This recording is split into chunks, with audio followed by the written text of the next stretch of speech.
If you hold silver right now, you need to listen carefully, because what's happening behind the scenes could change everything for this market. This is not hype. This is not a random spike. This is not a short-term social media trend. There are real structural shifts taking place, and if you ignore them, you could either miss one of the biggest moves in years or misunderstand what kind of explosion is actually coming. Silver is currently trading around $28 per ounce, but many analysts are watching the $30 level as a major psychological barrier. Once silver breaks and holds above $30, momentum traders, institutions, and retail investors could rush in. But here's the part most people are not talking about. The real trigger is not just $30. The real trigger is what happens if silver pushes toward $35. That level has historically acted as a ceiling. If it gets cleared with strong volume, the next zone many are watching is $40 per ounce. Now think about this carefully. Silver's all-time high near $50 per ounce was set decades ago when inflation fears and monetary instability were rising fast. Today, inflation remains persistent, global debt is at record highs, and central banks are still navigating fragile economic conditions. The setup looks familiar. But this time, there's an additional factor: industrial demand. More than 50% of silver demand now comes from industrial use. Solar panels, electric vehicles, medical technology, and advanced electronics all require silver. Green energy policies worldwide are increasing the need for photovoltaic cells, and each solar panel requires silver paste. As countries accelerate their transition to renewable energy, silver demand is not just steady, it's accelerating. If supply fails to keep up, prices don't move slowly, they move violently. Here's another number you need to understand. Global silver mine production has struggled to significantly expand over the last several years. Even when prices rise, bringing new mines online takes years of permitting, investment, and infrastructure. That means supply cannot instantly respond to rising demand. When you combine limited supply growth with rising industrial consumption and investor interest, you create a tight market. Tight markets don't whisper, they explode. But let's add another layer. Silver is not just an industrial metal, it's also a monetary metal.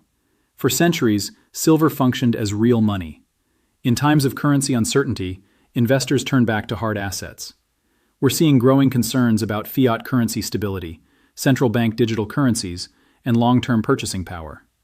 Gold usually leads in these moments, but silver often moves faster once momentum begins. Historically, when gold breaks out, silver follows with amplified volatility. Right now, the gold-to-silver ratio is hovering around 75 to 80. Historically, when that ratio compresses toward 50 or even 40, silver significantly outperforms gold. If gold continues climbing and the ratio tightens, silver could move far more aggressively. That's where the explosion narrative starts to make sense. But here's the warning. Explosions in financial markets work both ways.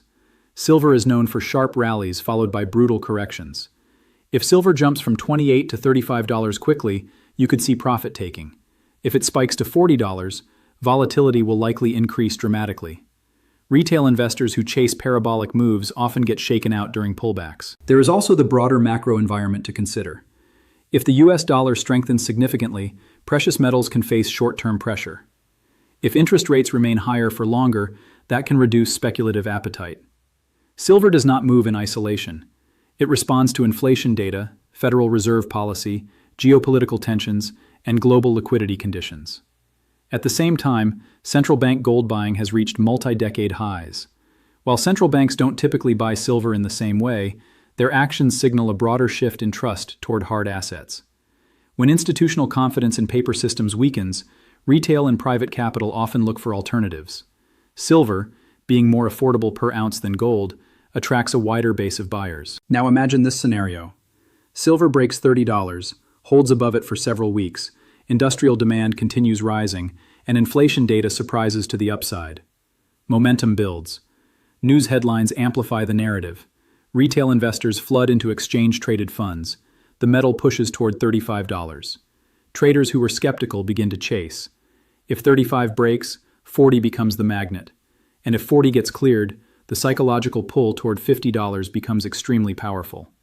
That does not mean it will happen overnight, but markets often move when the majority least expect it. When silver last approached $50, the move was fast and emotional. If a similar environment develops, the upside could feel sudden. However, the biggest mistake you can make is assuming every spike is sustainable. There are false breakouts, there are liquidity squeezes, there are algorithm-driven swings. If you hold silver, you need a strategy. Are you holding for long-term wealth preservation? Are you trading short-term volatility? Are you hedging against currency risk? Each approach requires discipline. Let's also consider investment flows. Silver exchange-traded products have seen periods of heavy inflows and outflows. When investor sentiment shifts, those flows can magnify price moves. If global economic data weakens and recession fears grow, silver could initially drop due to industrial demand concerns before rebounding as a safe haven asset. That dual identity makes silver unpredictable but powerful. Another factor is mining stocks. When silver prices rise, silver mining companies can experience amplified gains due to operational leverage. But they also carry risks like political instability in mining regions, rising energy costs, and environmental regulations. Investors who expect a silver explosion sometimes rotate into miners for higher returns, increasing volatility further. So here is the serious warning. If silver is about to explode, it will not give you a comfortable entry point after the move begins. The majority of gains in commodities often occur in a small window of time. Waiting for absolute confirmation could mean missing the strongest phase. But jumping in without risk management could expose you to painful drawdowns. The $30 level is the first battlefield. The $35 level is the second. The $40 level could be the gateway to a run toward $50. Those numbers matter psychologically and technically. If momentum builds above each level, algorithms, hedge funds, and retail traders may amplify the move. At the same time, you must watch inflation reports, Federal Reserve statements, dollar index trends, and global manufacturing data. Silver reacts quickly to shifts in economic expectations. A single strong jobs report or unexpected rate hike could temporarily stall a rally. If you are holding physical silver, storage and liquidity matter. If you are holding paper silver or ETFs, counterparty risk and management fees matter. If you are trading futures, leverage magnifies both gains and losses. This moment feels different to many analysts because of the convergence of industrial demand, monetary uncertainty, and constrained supply growth. That combination has historically preceded major commodity moves. Whether it results in $35, $40, or a retest of $50, volatility appears increasingly likely. The key is preparation, not panic.